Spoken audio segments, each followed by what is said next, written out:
Welcome to Localite, everyone. John Compton here. Thank you for tuning in. And you know, the Columbia Gorge is one of those places that has just, one of the few places actually on Earth that just has such diverse beauty. We've got a drier climate to a wetter climate and everything in between. And so it's really no surprise that people from all walks of life are attracted to the Columbia Gorge.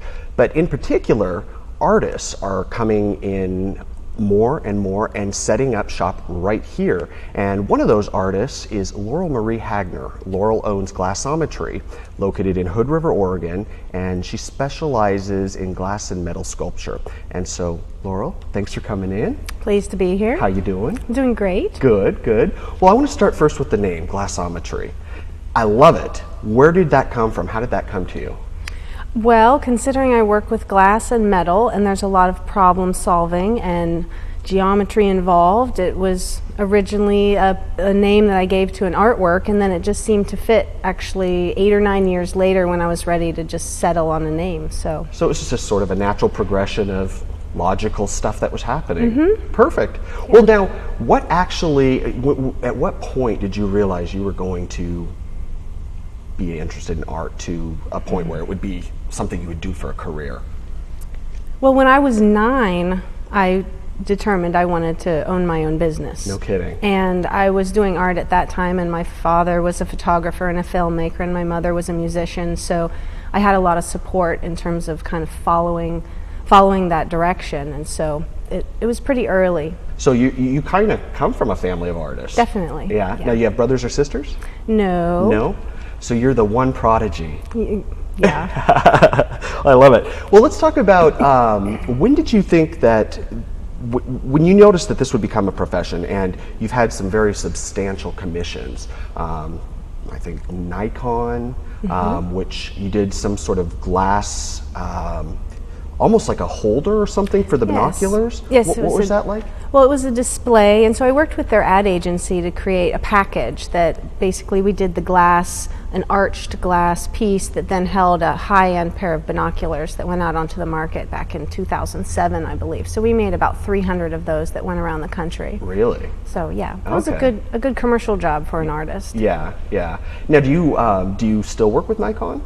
Not at this time, but there's other companies that are kind of more on that commercial side, but it's a lot nicer to do less product-orientated work and more sculptural work, so the large-scale sculpture is where we're really pushing, but we won't turn any product design down. Yeah, absolutely, absolutely. And we'll definitely get into some of the big stuff that you guys do, because I know your new studio accommodates some really substantial pieces. But you also did some work like with the zoo, doing like handles or something for kids. Yes, the Woodland Park Zoo in Seattle had a call for artists, and I went ahead and submitted. It was a public commission, and they have a new exhibition there, or it was new at that time. It's called Zoomazium, and so it's a whole building dedicated to children's learning about different animals and the lives that they lead.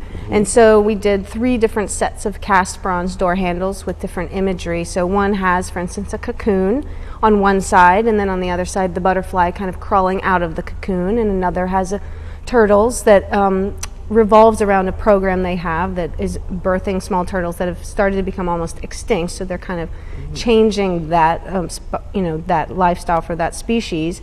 And then another one with some birds, and the mama feeding the birds with the worms and flying and things like that. So they get to grab those handles every time they go into the exhibition. Yeah. And were you completely free to come up with whatever you wanted, or? Well, I had actually submitted the drawings, and then it was juried. I think there were maybe 80 different submissions, and they had 3 different projects, and this was one of 3. And so they selected from the drawings for me to go ahead and make them. Wow. Now, your background, I mean, you have had extensive training, and you have quite an extensive background also in teaching. Don't know why that was hard for me to remember, but in teaching, and you've traveled all over the world doing this. You want to tell us a little bit about that? Well, yes, I was very fortunate to have a wonderful education, and that definitely defines me, and I'm very passionate about education. So I was pursuing my degree in sculpture at Northern Kentucky University, and at the same time I was taking glass blowing at the Art Academy of Cincinnati right across the river. And then in the summers, I would find places like Penland School of Crafts, Pilchuck Glass School, Centro Studio Vitro, which is in Venice, Italy, and I would then find a class with a well-known or world-famous glass artist that I wanted to study with, and then find scholarship money or a way to get to that class. And so that enabled me to broaden my horizons and get out there and learn more about what it was to be a professional artist, and would also, be a teaching assistant. And then I started doing what those people were doing. When I got out of school, I started putting together my own class repertoire and would propose that to schools just like where I had gone. And instead of going to take the classes, I would go and teach the classes. So I would get to travel, and I'd meet students and make some of my own work while I was there, and it was a lot of fun. Yeah. So is that where Chemeketa College came in? It did in terms of my experience. I actually moved to Oregon in 2003 to head up a large art glass firm doing kiln forming. And then after that work, I wanted to get back into education, and the position of coordinator for the glass program came up, and I went ahead and applied, and then did that for a couple of years and worked on their curriculum and worked with their students, so that was really exciting experience. Cool. All right. Well, hey, we're going to take a quick commercial break. Great. But when we come back, we'll continue the conversation with Laurel Marie Hagner of Glassometry. Stay with us.